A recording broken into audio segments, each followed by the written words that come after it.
Vendredi 23 janvier 2015, Madame, Messieurs, bonsoir et bon week-end. Merci de votre fidélité. Bienvenue dans ce nouveau numéro de Pulsation Week-end. Au sommaire de l'actualité, Pierre-Louis Aupon est le nouveau président du Conseil électoral provisoire. Le vice-président est Pierre Maniga Junior. Ricardo Augustin Trésorier, visionnaire des Mureaux, secrétaire général. Le bureau du CEP a été constitué ce vendredi après-midi après les cérémonies de prestation de serment et d'installation des nouveaux conseillers électoraux. À la Cour de cassation, le vice-président de la dite Cour, Jules Cantave, a appelé les conseillers à faire preuve de neutralité dans la conduite du processus électoral pour des résultats reflétant le verdict des urnes. C'est le Premier ministre Evans Paul qui a procédé à l'installation des 9 membres du CEP au siège de l'institution à Pétionville. Le nouveau conseil a la responsabilité de réaliser les élections libres, honnêtes, inclusives et démocratiques, a indiqué Evans Paul, tout en plaidant pour l'allègement du coût de l'organisation des élections. S'exprimant au nom de ses collègues, la conseillère Yolette Lingual a promis de donner au pays des autorités légitimes. Elle a annoncé une vaste campagne d'information et de communication électorale dans la perspective des élections. Nouvelle manifestation antigouvernementale ce vendredi à Port-au-Prince.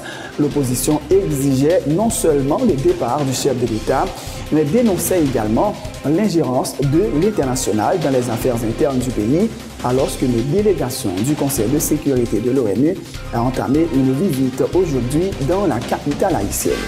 À l'étranger, le roi Abdallah d'Arabie Saoudite est décédé ce vendredi à l'âge de 90 ans. C'est son demi-frère Salman Ben Abdelaziz, 79 ans, qui lui succède sur le trône du premier pays exportateur de pétrole, qui est également un acteur clé du Moyen-Orient. Les réactions à la mort du roi Abdallah affluent du monde entier. Les dirigeants saluent un homme de paix. La situation se corse dans l'Est ukrainien. Des groupes séparatistes seraient en train de passer à l'offensive après que les forces ukrainiennes eurent déserté l'aéroport de Donetsk, totalement détruit après des mois de combat. Plus de 260 personnes ont été tuées en moins de 10 jours, selon les Nations Unies. En sport, auteur de match nul, un but partout contre le Mexique jeudi soir à Montego Bay, la sélection haïtienne de football des moins de 20 ans prive les Mexicains d'un sans faute, mais termine à la dernière marche de son groupe de qualification à la Coupe du Monde Junior. Tennis, coup de tonnerre à Melbourne. Roger Federer a été éliminé ce vendredi par l'Italien Andrea Seppi au 3e tour de l'Open d'Australie. Rafael Nadal s'est lui qualifié pour les 8e de finale en battant Dudi Sela. Andy Murray et Grigor Dimitrov se retrouveront au 4e tour. Madame, Messieurs, restez branchés pour le développement de ces titres et de bien d'autres.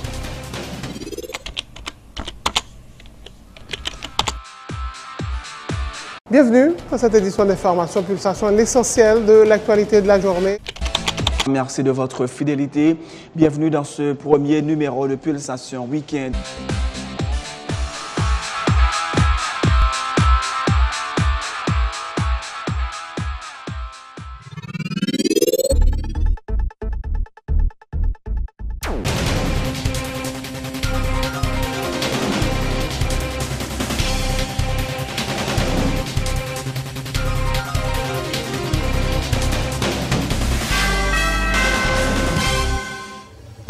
Bienvenue dans le développement du journal en couverture. Le bureau du CEP a été constitué ce vendredi après-midi, quelques temps après l'installation des nouveaux conseillers électoraux. Le président est Pierre-Louis Aupon, désigné par le secteur patronal. Pierre Maniga Junior, vice-président du secteur presse. Ricardo Augustin Trésorier, désigné par la conférence épiscopale. Visionnaire des Mureaux, secrétaire général des cultes réformés. Les nouveaux conseillers électoraux ont donc prêté serment ce vendredi à la Cour de cassation, moins de 48 heures après leur nomination. La cérémonie a été présidée par le vice-président de la dite Cour, Maître Jules Cantave.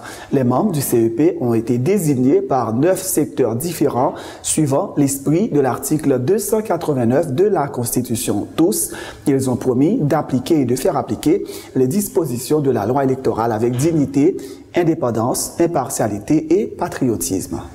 Je jure d'appliquer et de faire appliquer les dispositions de la loi électorale et de m'acquitter de ma tâche avec dignité, indépendance, impartialité et patriotisme. Je jure d'appliquer et de faire appliquer les dispositions de la loi électorale et de m'acquitter de ma tâche avec dignité, indépendance, impartialité et patriotisme. Je jure d'appliquer et de faire appliquer les dispositions de la loi électorale et de m'acquitter de ma tâche avec dignité, indépendance, impartialité et patriotisme. Le vice-président de la Cour de cassation, Jules Cantave, encourage les conseillers à faire preuve de neutralité dans la conduite du processus électoral pour des résultats reflétant le verdict des urnes. Vous ne devez afficher aucune sympathie pour vos partisans ni chercher à influencer le vote des électeurs, leur a conseillé le magistrat qui prône l'harmonie au sein du Conseil dans la perspective du rétablissement de la crédibilité de l'institution. Messieurs les impétrants, souffrez que je vous félicite pour votre nomination comme membre du Conseil électoral provisoire. Je présume que vous avez été désigné pour représenter vos mandats compte tenu de votre passé de fonctionnaire, garant de votre stricte neutralité, qui sera la position idéale à l'occasion des jours électoraux à venir. Cette neutralité est exigible, car en aucune façon vous n'allez pas afficher vos sympathies partisanes, ni tenter d'influencer de quelle manière que ce soit les votes de potentiels électeurs. Je voudrais aussi qu'entre vous règne l'entente et l'harmonie, car vous avez une tâche immense à accomplir, celle de rétablir la crédibilité d'un système électoral fortement affecté, à relever son prestige qui, actuellement, est à son plus bas niveau. Vous avez donc la lourde responsabilité d'accomplir consciencieusement la tâche qui vous incombe. Vous ne vous laisserez pas manipuler, influencer par aucune autre institution. Donc, agissez en toute autonomie et en toute indépendance. Après leur prestation de serment à la Cour de cassation, les conseillers électoraux se sont dirigés au local du CEP à Pétionville, où ils ont été installés lors d'une cérémonie présidée par le Premier ministre Evans Paul, marquée par une coupure d'électricité pendant l'intervention du chef du gouvernement. La cérémonie s'est déroulée notamment en présence du ministre de la Justice, Pierre-Richard Casimir, du président du Sénat par intérim, Andris Richer, des ambassadeurs des États-Unis, du Canada et de la France, des représentants des partis politiques et de la société civile. Le Premier ministre Evans Paul a appelé le CEP à œuvrer pour l'organisation de bonnes élections dont le coût doit être allégé. Il a promis que les ressources de l'État ne seront pas utilisées pour le financement de la campagne électorale des partis politiques, qu'ils soient proches du gouvernement ou de l'opposition. Au nom de président République là, son Excellence Michel Joseph Mathilde. Nous n'avons pas comme Premier ministre. Nous avons tous les collègues dans le cabinet ministériel. Nous avons honneur pour nous procéder à l'installation de nouveaux conseils électoraux. Arrêté présidentiel la clé, il dit qui élection li gen pour faire. Seule recommandation, c'est faire bon genre élection à bon marché. Bon élection à bon marché. Bon élection, bon marché pour qui ça? Nous ne sommes pas capables de tout le temps faire élection. Et puis, c'est l'autre monde qui a payé pour nous. Il faut nous faire tout effort pour nous rapatrier dignité nationale. Mais il faut nous commencer, commencer à diminuer le coût d'élection, pas capable chaque élection pour nous faire même des pensions. Et nous, il faut nous faire effort pour nous sortir dans le provisoire. Le pays n'a pas qu'à marcher de provisoire en provisoire, le pays est permanent. la démocratie est permanente. Il faut un conseil électoral permanent. Gouvernement, moi j'ai honneur de diriger, pas pral fourrer bouche li dans comment élection a marché. L'argent de l'État pas pral l'utiliser pour faire campagne pour aucun parti politique, pour aucun candidat. Quel que soit couleur candidat, que c'est mon pouvoir, que c'est mon opposition. Ce n'est pas le gouvernement pour organiser l'élection. La Constitution n'a pas dit ça. Le gouvernement n'est pas là pour organiser l'élection. Le gouvernement est là pour créer conditions pour l'élection faite. S'exprimant au nom de ses collègues, la conseillère électorale, Yolette Mengual, a promis de donner au pays des autorités légitimes en respectant notamment le verdict des urnes. Une vaste campagne d'information et de communication électorale sera mise sur pied pour l'organisation de bonnes élections avec la participation de tous, a-t-elle dit, appelant tous les secteurs de la vie nationale à continuer à les soutenir. Moi, prends engagement pour me travailler bon côté collègue moyo. Pour nous mettre sous pied une vaste campagne d'information, de communication électorale. Une vaste campagne de sensibilisation qui est capable de mettre tout le monde ensemble, une façon pour nous gagner une élection légitime côté tout le monde participer. Travail là pour fini. Nous là encore aujourd'hui pour nous mettre tout nous-mêmes, tout savoir-faire nous, toute compétence nous, tout savoir-être nous au service de notre pays pour nous bailler de bons gens élections.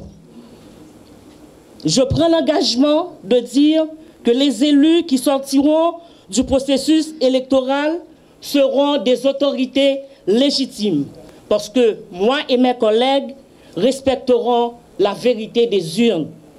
Puissent tous les secteurs de la vie nationale, particulièrement ceux qui ont mandaté leurs représentants pour intégrer la formation du Conseil électoral provisoire, continuer de nous supporter au cours du processus électoral jusqu'à l'entrée en fonction des nouveaux élus et des nouvelles élus légitimes. Que la meilleure ou le meilleur gagne. Le conseiller sortant Fritzo Canton a appelé les forces vives de la nation à faire preuve de compréhension envers les conseillers électoraux qui, a-t-il souligné, vont consentir d'énormes sacrifices pour mener à bon port la machine électorale.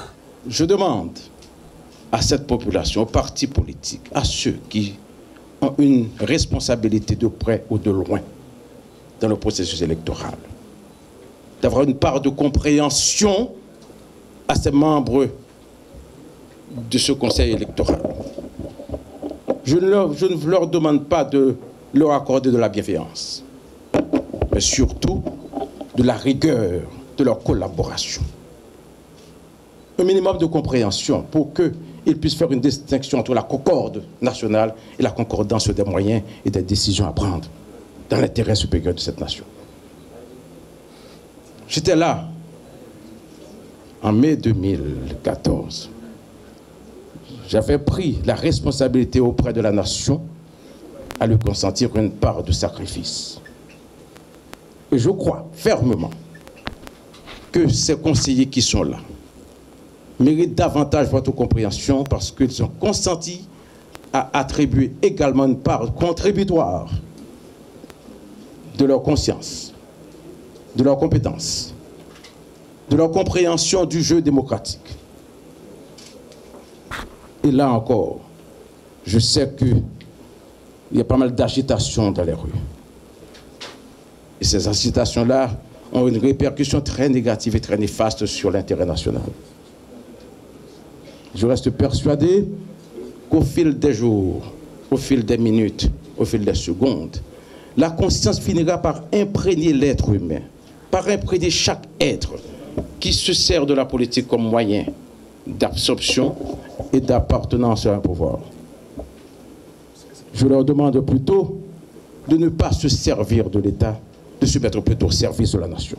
À titre de rappel, la liste des nouveaux conseillers électoraux a commencé par les membres du bureau qui a été mis en place ce vendredi après-midi. Pierre-Louis Aupon, président, désigné par le secteur patronal.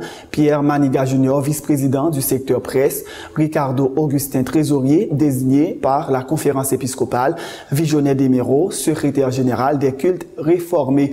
Les autres membres sont Yolette Mengoal pour le secteur des femmes, Jacques Seyus Joseph pour les droits humains, Lucie Marie-Carmel Paul Austin pour le secteur universitaire, Laude Edith Joseph pour le secteur syndical, Néhémie Joseph, Vaudou paysan. Tout à fait autre chose, plusieurs centaines de militants de l'opposition ont manifesté ce vendredi à Port-au-Prince au premier jour de la visite d'une délégation du Conseil de sécurité de l'ONU dans le pays. Les protestataires dénonçaient l'ingérence de la communauté internationale dans les affaires internes d'Haïti. Ils ont une fois de plus appelé au départ du régime tête-calée et promettent de rester mobilisés jusqu'à ce que leurs revendications soient satisfaites. Suivez.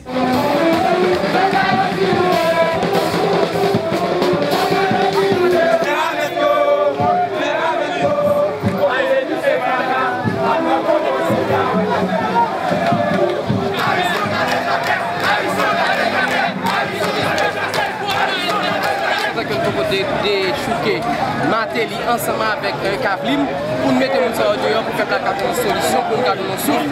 La communauté internationale là que Haïti son pays indépendant, son pays souverain. Haïti pas pour le dictat là mais aucun blanc en dehors de la communauté internationale. Pour Matéli aller pas pays pour faire l'élection en pays. Depuis la Matéli monter dans le pays, c'est garder l'argent de l'État, c'est violer la constitution. Nous va pas faire pour la Matéli capitale aucune confiance pour de facto nous dit c'est aller pour Matéli. Il faut monter un véritable gouvernement provisoire pour qu'il dirige le pays, pour qu'il mène une vraie élection. Parce que Jean Matéli, il est pour la zone, il est pour la terrain, il a des principes, il ne veut profiter de sa propre terrain, il fait un peu de rêve. La Matéli des messieurs. On va tout capturer des hommes qui fait dans le pays, il y a une bataille comme ça. Le gouvernement, ça va complètement peuplier. À chaque fois que nous avons nouvelle que nous savons pas quitter le pays, c'est comme ça d'après la rue pour nous flanquer nous dehors. Le message est clair, c'est pour eux, si l'ONU veut échouer en Haïti. Après fondation président en tête de pouvoir, 4 ans après l'élection dans le pays, nous-mêmes piter sa ligne, nous déterminer tout en vrai pour une combattre l'occupation de pays. Je dis c'est pas seulement contre Matéli, mais nous ne voulons rien. Mais nous voulons rien tout, il faut le ministère du pays. C'est une délégation qui va dans le pays. Mais je dis, nous voulons rien pour la rentrée le monde entier. Nous pas dans le gouvernement de facto. Nous-mêmes, c'est Matéli demandé qui va être payant. Son peuple aussi a la communauté internationale, comment nous comprendre, le pétrole là descend sur le marché international là, et pour gagner gaz en Haïti, il fait $5 américains, là aux États-Unis, il fait faire $2,15. Cela veut dire son peuple qui a une souffrance, chercher de la vie, c'est des dirigeants qui prennent en compte. Le directeur exécutif de la plateforme haïtienne de plaidoyer pour un développement alternatif PAPDA, Camille Chalmers, dit souhaiter que la délégation onusienne reconnaît l'échec de la MINUSTAH qui, dit-il, n'est pas parvenue à instaurer la stabilité dans le pays. L'ONU doit reconnaître sa culpabilité dans l'introduction du choléra dans le pays et s'engager à prendre des dispositions pour éradiquer la maladie et favoriser l'accès à l'eau potable à la population, a dit Camille Chalmers. Nous avons une visite des représentants du Conseil de sécurité et il est important que nous reconnaître l'échec total mission ça qui était prétendre que nous allons stabiliser le pays. Et je dis, il est évident que nous ne sommes pas du tout dans une situation de stabilisation, au contraire, nous régressons sur la question de la stabilité politique, nous régressons sur la question de la construction institutionnelle et MINUSTAH a une responsabilité très grande dans la régression ça, notamment à travers l'ingérence qui était faite dans le jeu électoral de 2010-2011. Non seulement il faut que tu reconnaisse l'échec ça, mais en même temps, il faut que tu reconnaisse la culpabilité que vous gagnez dans, par exemple, la question choléra. Et les Nations Unies gagnent pour prendre des engagements pour le peuple haïtien capable d'éradiquer le choléra et pour capable de joindre des services d'eau potable universels.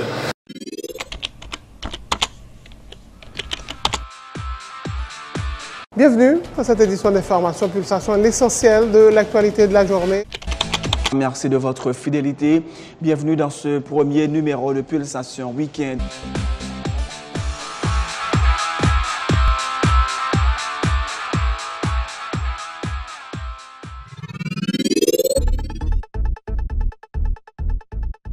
C'est la fin de ce journal. Madame, Messieurs, mais juste avant de vous quitter, voici un dernier rappel des titres.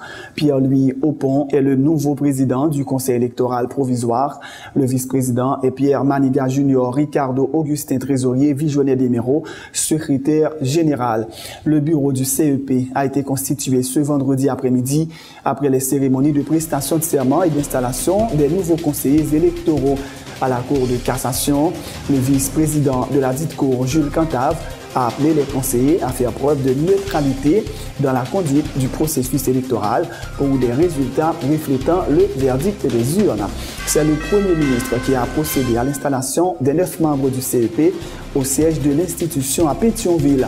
Le nouveau conseil a la responsabilité historique de réaliser des élections libres, honnêtes, inclusives et démocratiques, a indiqué Evans Paul, tout en plaidant pour l'allègement du coût de l'organisation des élections.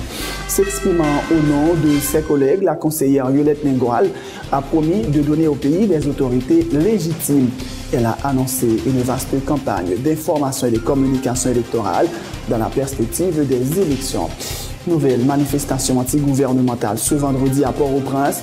L'opposition exigeait non seulement le départ du chef de l'État, mais dénonçait également l'ingérence de l'international dans les affaires internes du pays, alors qu'une délégation du Conseil de sécurité de l'ONU a entamé une visite aujourd'hui dans la capitale haïtienne.